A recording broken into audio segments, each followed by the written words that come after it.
a vu un problème, un point de friction qui était dans les labos, et il veut le résoudre en plus, c'est vrai, avec une forme d'humanité, parce qu'il se met à la place à la fois des chercheurs en data science, qu'il est vraiment très brillant, les chercheurs du labo, il a fait du labo, et comme il a compris les deux mondes, il essaye vraiment de les rapprocher.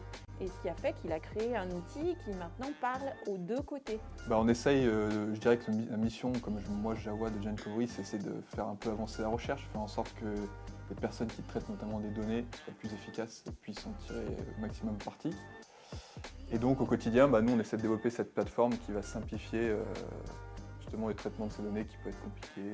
Ça va du stockage, de la maintenance, de modification, traitement pour essayer d'en tirer quelque chose. Et donc voilà, c'est ce qu'on fait, je dirais, globalement chez Gencovery.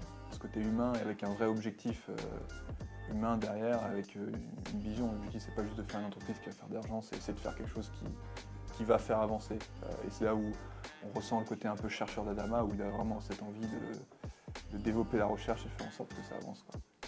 Dans la R&D, en général en recherche, on est amené à avoir des projets très complexes avec des gens qui sont biologistes, d'autres qui sont data scientists, bioinformaticiens, mathématiciens, et qui avaient cette complexité à faire parler des gens très intelligents ensemble sur la même table.